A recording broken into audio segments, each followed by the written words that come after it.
तो अब की बार आर या पार, इस बड़ी खबर पर पूरे दिन हमारी नजर बनी रहेगी। नमस्कार, मैं हूं आपके साथ श्वेता श्रीवास्तव। जय हिंद, आपके साथ मैं हूं शाजिया निसार और बुलेटिन की शुरुआत करेंगे इस वक्त की और आज की बड़ी खबर के साथ।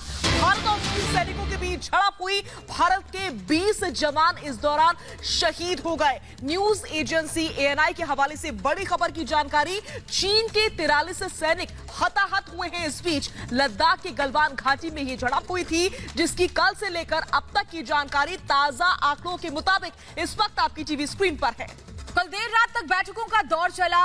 भारत चीन झड़प पर UN भी चिंतित है। अमेरिका की भी इस पर पैनी नजर बनी हुई है, क्योंकि जिस तरीके से LAC पर 1967 के बाद खून बहा है वो वाकई चिंताजनक है और उसके बाद पूरी तरह से अलर्ट रहने की अब जरूरत है।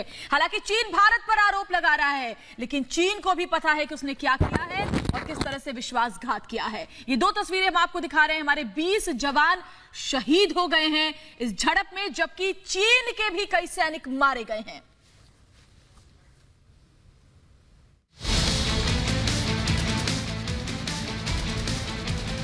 लद्दाख में भारत और चीन की सेना के बीच सीमा पर तनाव गहरा गया है। पिछले कई दिनों से भारत और चीन के बीच सीमा पर तनाव की खबरें आ रही थी, लेकिन सोमवार रात जो हुआ वो पिछले 45 सालों में कभी नहीं हुआ था। भारत और चीन के बीच 45 साल में पहली बार सीमा पर खून बहा और ये सब हुआ लद्दाख के गलवान घाटी में।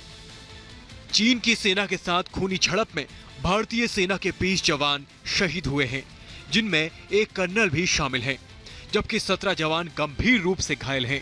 हालांकि पहले एक कर्नल और 2 जवानों की शहादत की खबर आई थी, लेकिन देर शाम भारतीय सेना ने 20 जवानों की शहादत की पुष्टि कर दी। बताया जा रहा है कि भारतीय और चीनी सेना के बीच 6 जून को हुए समझौते को लेकर बहस हुई, जिसके मुताबिक चीनी सेना को पोस्ट 1 से 5 किलोमीटर पीछे हटना था, लेकिन पीछे हटने के बजाय सोमवार की आधी रात में कायर चीनी सेना ने भारतीय सेना पर अचानक हमला कर दिया। चीनी सेना ने भारतीय सेना पर रॉड, पत्थर और लोहे की कील लगी रॉड से हमला किया, जिसका जवाब भारतीय सेना ने भी दिया।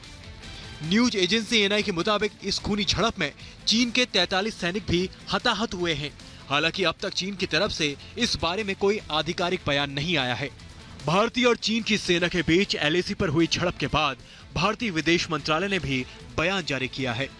भारतीय विदेश मंत्रालय का कहना है, LAC पर जो हुआ उससे बचा जा सकता था। लड़ाई चीन ने शुरू की थी और इस झड़प में दोनों तरफ से जवान जख्मी हुए। विदेश मंत्रालय ने कहा, चीन के साथ सीमा विवाद को सुलझाने के लिए बातचीत जारी है। भारत ने हमेशा LAC का सम्मान किया है और चीन को भी ऐसा करना चाहिए।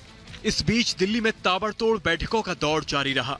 PM मोदी ने भी गृह मंत्री अमित शाह के साथ करीब 3 घंटे तक बैठक की। साथ ही विदेश मंत्री S जयशंकर ने भी PM मोदी को LAC के हालात पर ताजा जानकारी दी। इसके अलावा रक्षा मंत्री राजनाथ सिंह के घर पर भी चीन के ऊपर उच्च स्तरीय बैठक हुई, जिसमें CDS विपिन रावत और आर्मी चीफ नरवणे भी शामिल थे। भारतीय सेना ने भी साफ कहा कि वो देश की अखंडता और संप्रभुता की रक्षा के लिए प्रतिबद्ध है। इस बीच खबर ये आई है कि LAC पर चीन के हेलीकॉप्टर देखे गए हैं, जो मारे गए चीनी सैनिकों को एयरलिफ्ट करने के लिए पहुंचे थे। Bureau report, Republic Bharat. और इसी खबर पर ज्यादा जानकारी और बातचीत के लिए सीधा रुख करेंगे हमारी संवाददाता गुरसिमरन का। गुरसिमरन, 1967 के बाद ये पहला मौका था जब LAC पर खून बहा। झड़प के बाद से अभी इस वक्त क्या स्थिति बनी हुई है? जी, बता दें कि भारतीय सेना की तरफ से कल देर शाम जो एक स्टेटमेंट इशू की गई थी, उसमें साफ कर दिया था कि ट्रूप्स अब जो हैं डिसंगेज हो गए हैं, सिचुएशन अभी अंडर कंट्रोल है। लेकिन जिस तरह से 20 जवानों की शहादत हुई है, कहीं ना कहीं अब ये सवाल बेहद अहम हो गया है कि आखिरकार नेक्स्ट मूव जो है वो क्या रहेगा।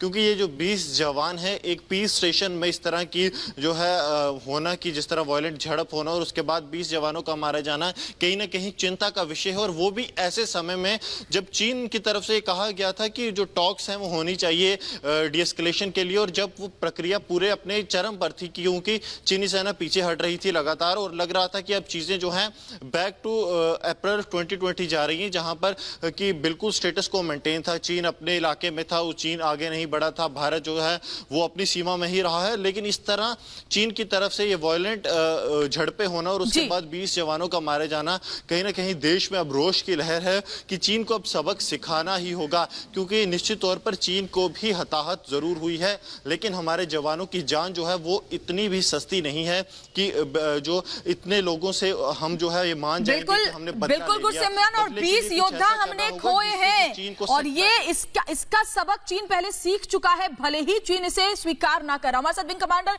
प्रफुल्ल बख्शी भी जुड़े हुए हैं, हमारे सहयोगी अमनदीप भी जुड़े हुए हैं। प्रफुल्ल बख्शी सर के पास पहले मैं चलूंगी। सर, चीन वो देश है जहां किसी को कुछ बोलने की इजाजत नहीं है, कोई अपनी बात को सामने रख नहीं सकता। ऐसे में चीन के साथ बातचीत के जरिए रास्ता निकलेगा, इस पर कम ही विश्वास होता है, क्योंकि चीन तो बातचीत की भाषा समझता ही नहीं। बिल्कुल, चीन बातचीत की बात नहीं समझता। चीन वही बात समझता है जो वो समझना चाहता है, और जिसमें उसको इंटरेस्ट नहीं है वो इग्नोर करता है। पर पहले मैं बात बता दूं, हमारे वार्तालाप चल रही थी, बीच में टॉक चल रही थी, फ्लैग मीटिंग्स कहते हैं। अब फ्लैग मीटिंग चलती हैं उस समय कोई फौजी कार्रवाई नहीं होती, और एनी एग्रेसिव कार्रवाई उस समय परफिडी कहलाती है। जिनीवा कन्वेंशन के तहत अगर लड़ाई में ये परफिडी वायलेट की जाती है तो उसमें जिनीवा कन्वेंशन का वायलेशन चार्ज लगता है। तो ये जो चीन ने किया, ये एक जिसको कहते हैं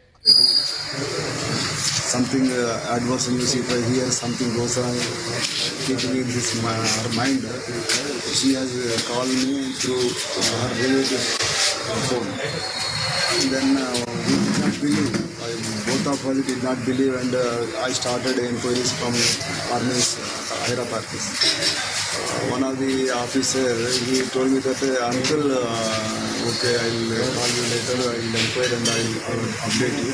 So what was going on, I too don't know, that he told me. After half an hour, from 2:30 onwards till 4 o'clock, several higher officers of the army, they have contacted directly to my phone, and they have expressed their sorrow. गम और मातम पसरा हुआ है संतोष बाबू के परिवार की बात आप सुन रहे थे, जो कह रहे थे कि उनसे बात हुई आखिरी बार और फिर उन्होंने ये कहा कि हम चीनी सीमा की तरफ जा रहे हैं, और